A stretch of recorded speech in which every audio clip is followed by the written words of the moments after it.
Za javno-zasebno partnerstvo so se na občini odločili na osnovi študije, ki je pokazala, da je to ceneje, kot če bi v kotlovnico vlagali sami. Naložba bila verjetno dražja, drugič pa, kar je izredno pomembno za nas, ko delamo osnovno šolo, zagotovljena finančna sredstva. Bi mogli zagotoviti finančna sredstva, to je cirka 220 tisoč evrov, kar je za naš proračun verjetno preveč, oziroma imamo druge potrebe tudi pomembne in tudi zaradi tega smo se odločili za javno-zasebno partnerstvo.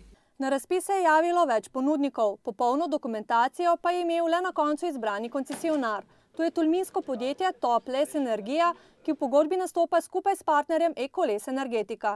V šoli bomo postavili strojni del, 2 kotla, kotl 100 kW pa kotl 320 kW. En kotl bo služil za zimski del, drugi pa za polet za sanitarno vodo. Kotlovnico naj bi zgradili do sredine julija. Prvo leto bo občina sicer plačevala dobrih 67 evrov na megavatno uro. Zdaj je ogrevanje v šoli stane približno 27 tisočakov na leto. V novi šoli, ki bo tudi bistveno večja, pa naj bi stalo približno 40 tisoč evrov. V to ceno pa so vključeni tudi stroški naložbe in dobava lesnih sekancev.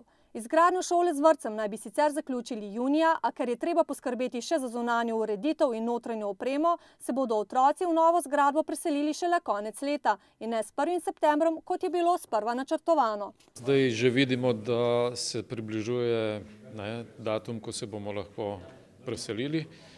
Zdaj, a je to v roku 5 mesecev ali v roku 7 ali 10, ni bistveno. Bistveno pa je, da vidimo, da je zadeva v zaključni fazi, vsaj kar se zgradbe tiče. Šolo zdaj obiskuje 252 učencev, vrtec pa 148 malčkov. Podobno število pričakujejo tudi v prihodnjem šolskem letu.